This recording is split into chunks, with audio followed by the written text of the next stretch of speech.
Il y a bien des dessins animés qui ont marqué notre enfance, et celui-ci en fait partie.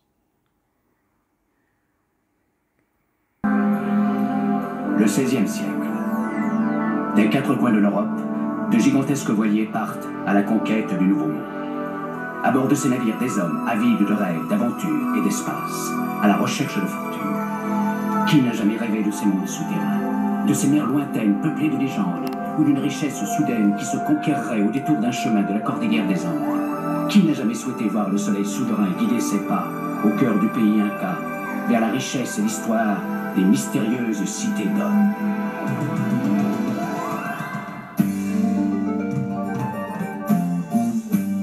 Enfant du soleil, tu parcours la terre et le ciel, cherche ton chemin, c'est ta vie, c'est ton destin, et le jour, la nuit, avec tes deux meilleurs amis, à bord du grand Condor, tu recherches les cités d'or.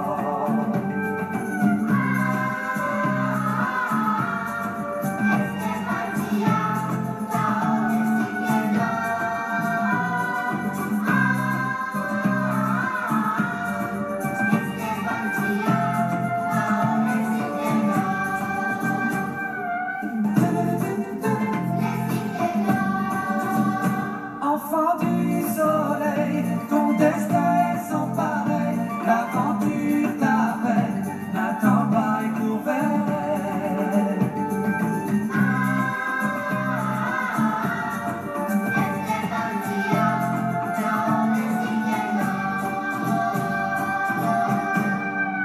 Mon enfant, Dieu t'a donné une puissance mystérieuse. Cette puissance, mon petit, tu dois t'en servir pour aider ceux qui en auront besoin dans un monde nouveau. N'oublie jamais. Mon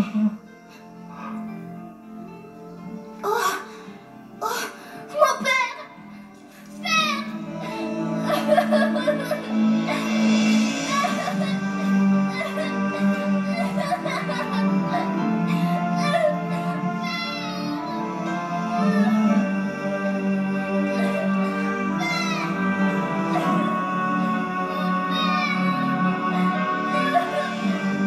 Mon père, qu'est-ce que je vais devenir? Esteban? Esteban?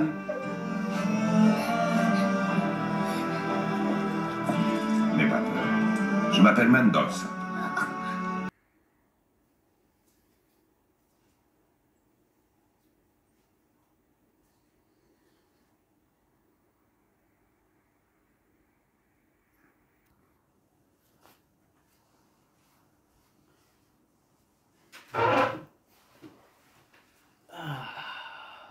Les bateaux pirates.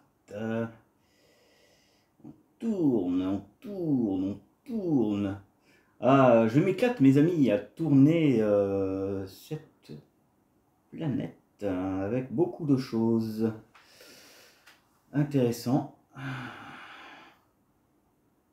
Eh oui. J'espère que ça va, mes amis, et que vous passez une bonne fin de soirée, ou une bonne journée, hein, et un bon dimanche, hein, bien sûr. Voilà. Ce soir, je vais revenir sur un dessin animé qui a marqué notre enfance, et qui, ou même aujourd'hui, la nouvelle génération, découvre ce dessin animé. Il faut se rappeler, quand le dessin animé est sorti, c'est en 1987, et que pour une saison 1, il y avait 39 épisodes. Les Mystérieuses Cités d'Or était un dessin animé très intéressant, historique, qui se passait au XVIe siècle. Et oui, au XVIe siècle.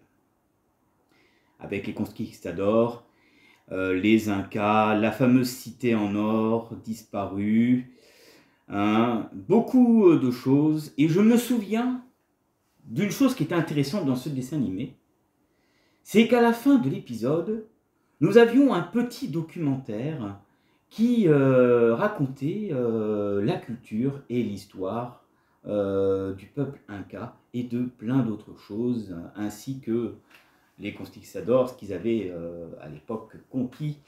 Hein. Et à chaque fois qu'on approchait dans ce scénario et qu'on voyait plusieurs épisodes, eh ben, il y avait toujours un autre documentaire où on en apprenait un peu plus.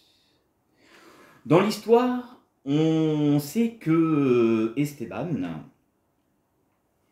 est né dans une église par des prêtres. Voilà. Et qu'il donc, il ne connaît pas ses vrais parents. Hein, il a été abandonné, plutôt abandonné, je dirais plutôt, oui, abandonné, oui, c'est ça, pour ne pas changer.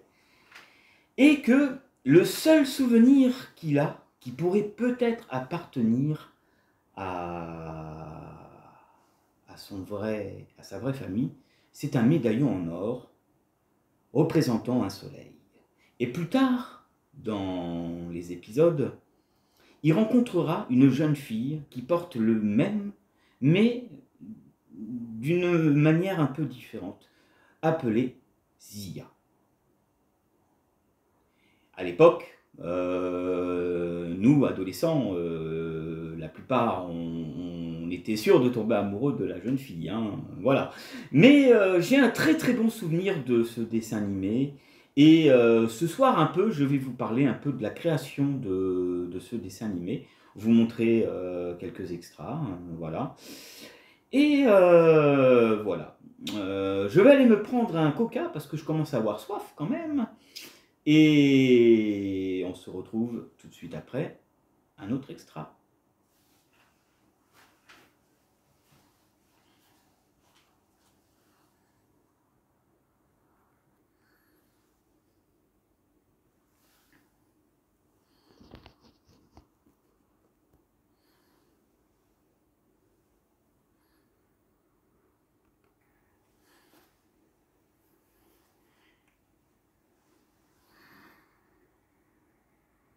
Regarde, j'ai exactement la même. Hein? Ah oui, je l'ai depuis que je suis tout petit. Je l'avais autour du cou quand on m'a trouvé. Fais voir. Elles sont exactement pareilles, mais la tienne n'a pas le morceau central, le soleil. Oui, c'est Mendoza qui l'a. Il l'a gardé depuis le jour où il m'a sauvé d'un naufrage. Je n'aime pas Mendoza, c'est un homme méchant. Oh, il n'est pas si méchant que ça, puisqu'il m'a sauvé la vie. Et puis c'est lui qui m'a fait embarquer pour cette traversée. Oui, c'est lui aussi qui m'a enlevé pour aller voler les richesses de mon pays. Quoi? Il est comme tous les Espagnols, il n'y a que l'or qui intéresse Mendoza.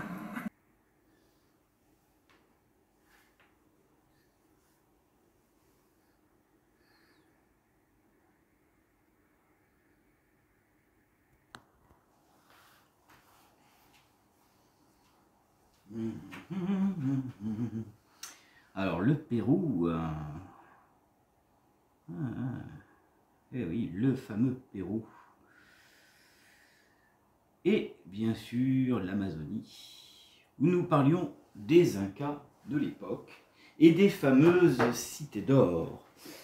Je me pose la question si dans ce vieux bouquin que vous voyez là, avec ces vieilles pages, je pourrais peut-être trouver le lieu des cités d'or. Après tout, ça fait des centaines de millions d'années que les hommes recherchent les fameuses cités d'or. Alors, ont-ils vraiment réussi? Peut-être que dans ce vieux livre que vous voyez, tassé de poussière et de pages jaunissantes, je pourrais certainement trouver le repère des cités d'or, car ce livre est tellement ancien que ça pourrait vraiment être très utile. Je ferai peut-être mes recherches plus tard et qui sait, peut-être que j'irai faire un tour à l'aventure. Que des bons souvenirs de ce dessin animé, mes amis. Hein, il faut savoir que à l'époque, c'est arrivé en France en 1987. Ça a mis un peu de temps avant d'arriver en France. Hein.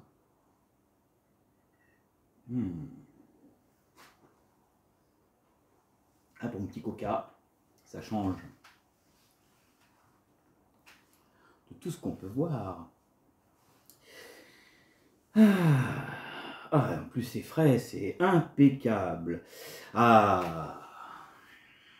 Vous vous rendez compte, mes amis, et mes abonnés, qu'il y a énormément de dessins animés de notre époque qui nous manquent aujourd'hui.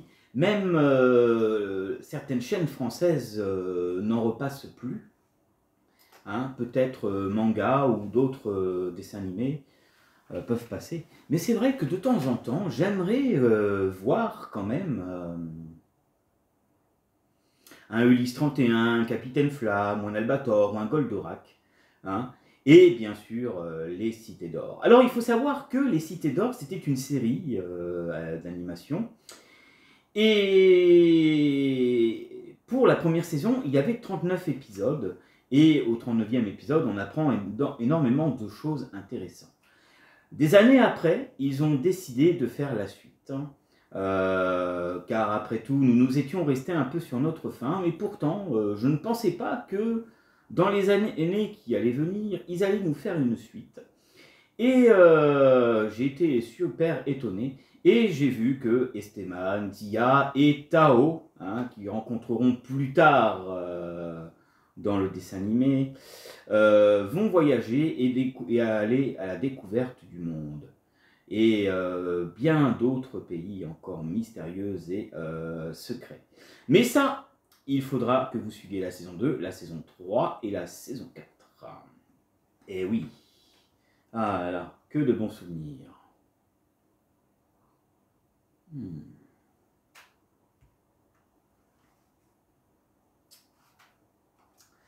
Alors, qu'est-ce que je peux vous dire sur les Cités d'Or, les mystérieuses Cités d'Or?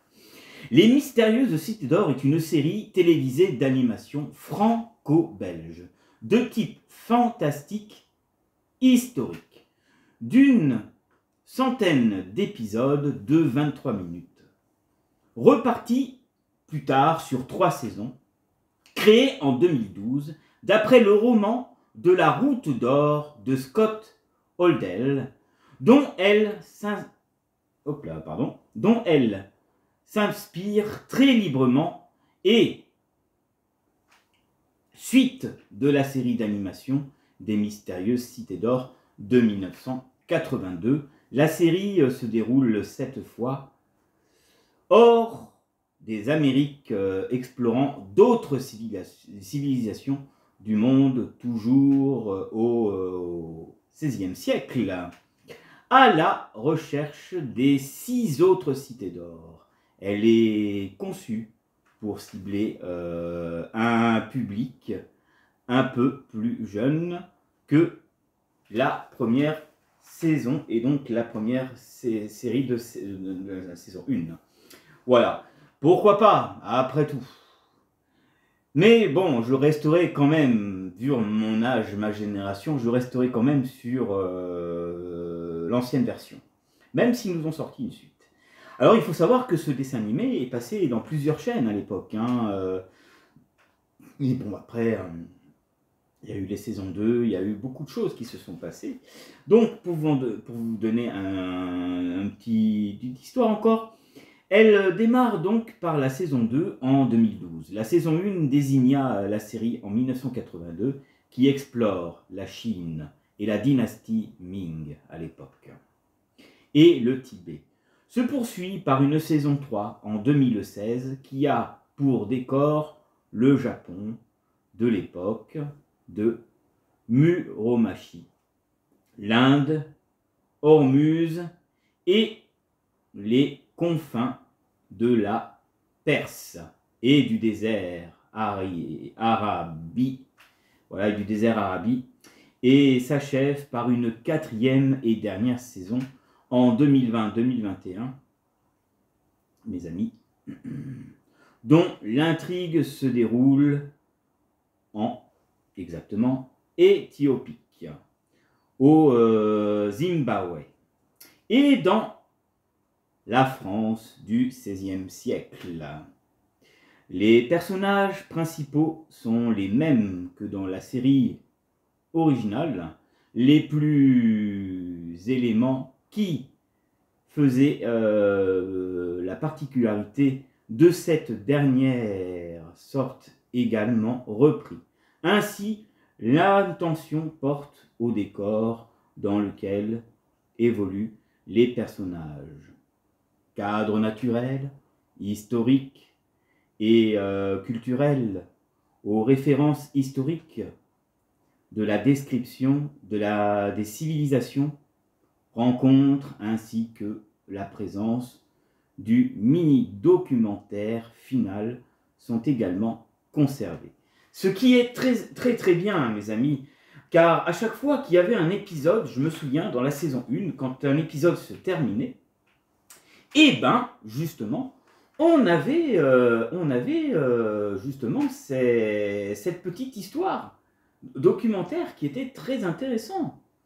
Et le fait qu'ils aient gardé ce style me plaît beaucoup. Et vous plairont aussi, pour ceux qui ne connaissent pas la série.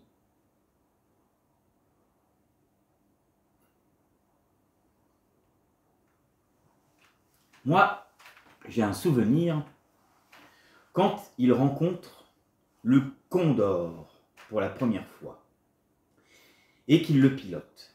Eh ben, je me rappelle que ce jour-là, quand j'avais vu cet épisode, j'ai été waouh, ébahi par ce que je voyais. Vous savez, on était des enfants, on aimerait qu'une aventure comme ça nous arrive.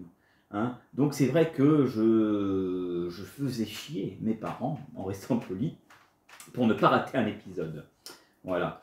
Et de le revoir encore aujourd'hui, maintenant, et ben franchement, j'ai toujours plaisir de le revoir. Et j'ai des amis qui ne connaissaient pas, des jeunes qui ne connaissaient pas, et que j'ai fait découvrir, et qu'ils aiment bien aussi. Et puis du coup, maintenant, ils vont suivre les épisodes.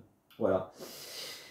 Hein, dans le même style, on avait aussi d'autres dessins animés qui étaient culturels, qui étaient très bien pour nous quand on était encore à l'école, au collège ou en primaire. Voici deux autres séries, trois autres séries que je vais vous parler, que je regardais et qui sont très très bien. Il était une fois l'homme, voilà, il était une fois l'homme. Il était une fois la vie et l'infini concernant l'évolution spatiale des êtres humains. Voilà. Et ça, c'était pareil, c'était instructif pour nous à l'époque. Et ce genre de dessin animé, maintenant, manque aujourd'hui. Eh oui. Il faudrait qu'ils remettent, qu'ils pensent. Alors, j'ai su qu'ils avaient passé certains épisodes de ces anciennes séries. Et maintenant, aujourd'hui, la nouvelle génération découvre justement cela. Voilà. Allez, je vais continuer à boire mon petit coca tranquillou. Et ce que je vous propose, c'est un autre extra. Allez, restez avec moi.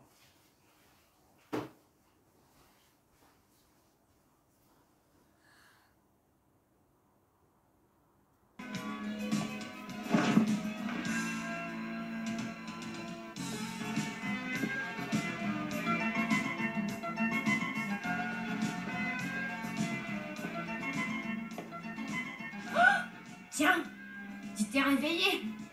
Oh, je te demande pardon si je t'ai fait peur, mais je voulais parler avec toi là où nous serions seuls. Tiens. Oh, qui? Ciao. Et toi, comment t'appelles-tu? Oh non, j'en veux pas, non. Où sommes-nous ici? Esteban doit s'inquiéter, tu dois me ramener. N'aie pas peur, tu n'as rien à craindre de moi, tu sais. Je savais bien qu'un jour ou l'autre tu viendrais.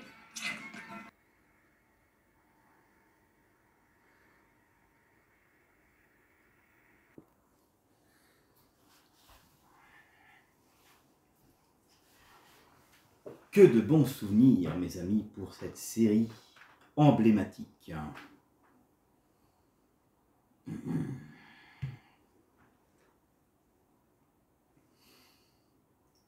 Alors, le synopsis du premier est tout simple. Plusieurs mois après avoir découvert la première cité d'or et de retour à Barcelone, Esteban, Zia et Tao, accompagnés de son perroquet,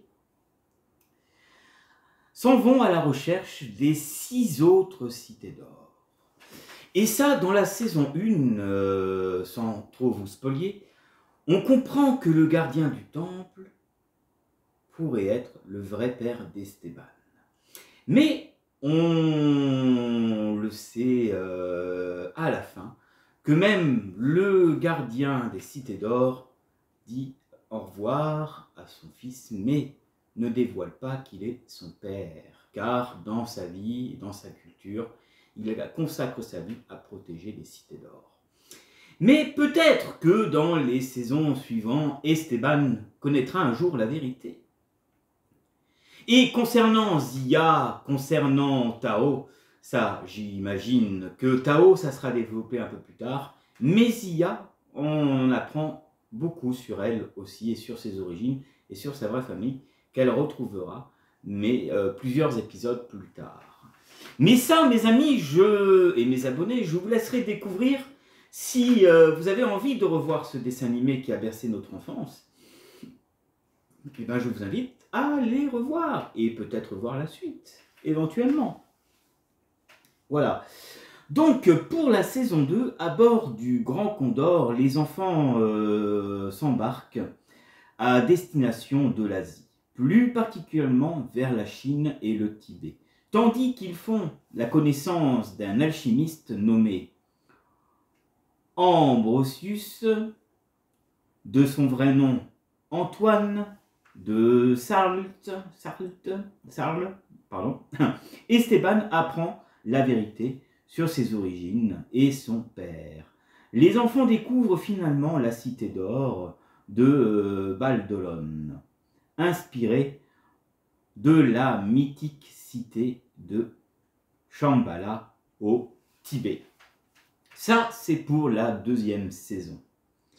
Pour la troisième saison, Esteban, Zia et Tao poursuivent leur quête au Japon, en Inde, en Iran et dans le désert d'Arabie, à la recherche des cités d'or de Suldagat et de Kumlar.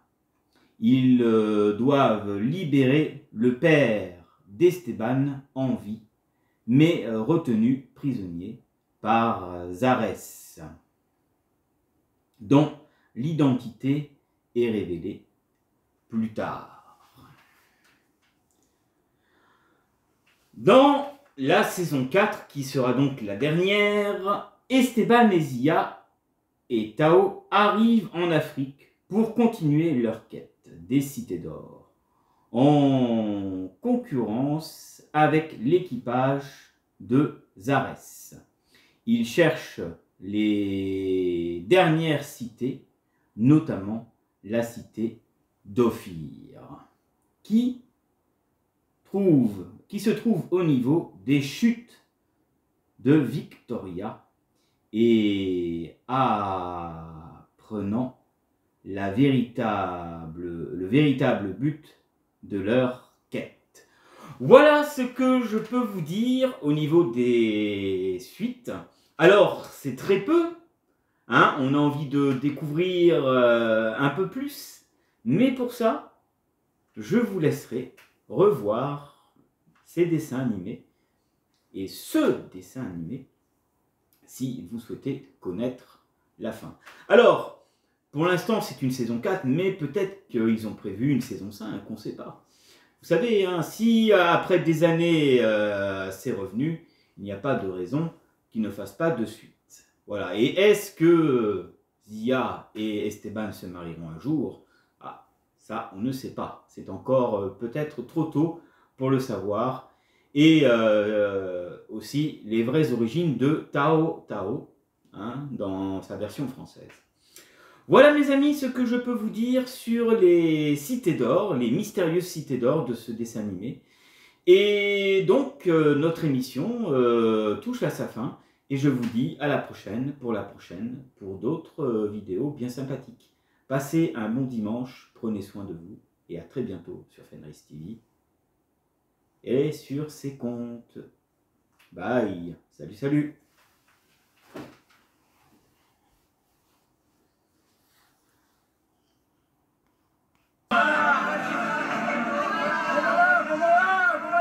N'oubliez pas votre promesse, d'accord? Rendez-vous à la taverne de Barcelone.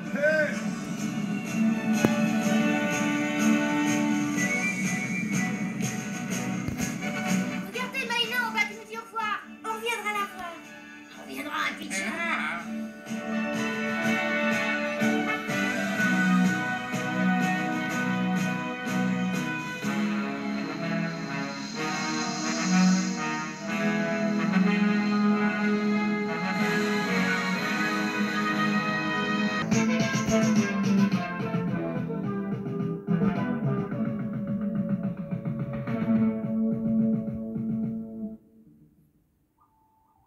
a 150 ans, pendant son voyage à bord du Beagle, Charles Darwin découvrit des animaux étranges aux îles Galapagos.